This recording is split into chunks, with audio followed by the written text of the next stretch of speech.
हाम्रो सालीको पनि खोटाङ गएको फेरि यो पुहरू गोठ सार्नु पर्ने हो कि कता हो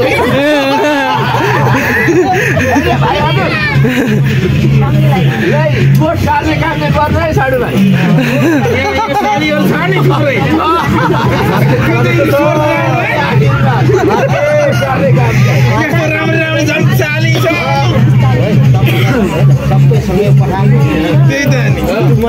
हेर्नु पर्यो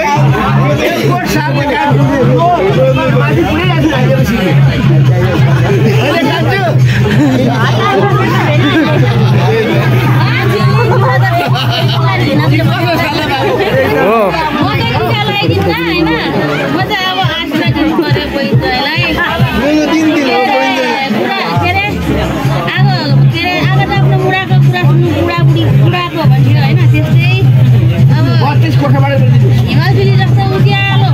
सधैँभरि उज्यालो मात्रै सफा र खुसी भएर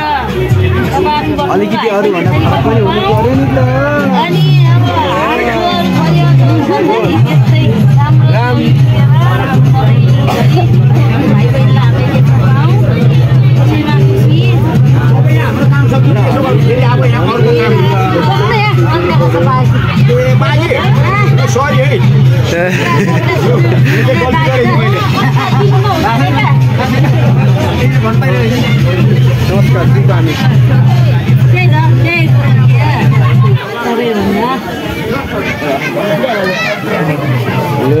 हामी यहाँ भिड गर्नु पनि भएन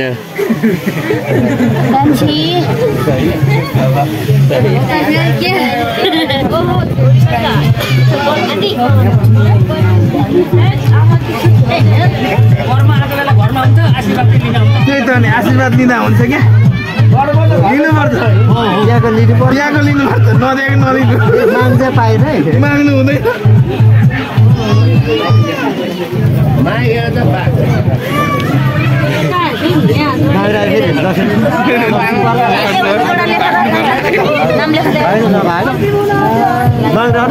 आउनु पर्यो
बहिनी ज्वाइँलाई चाहिँ टिका दान भइरहेछ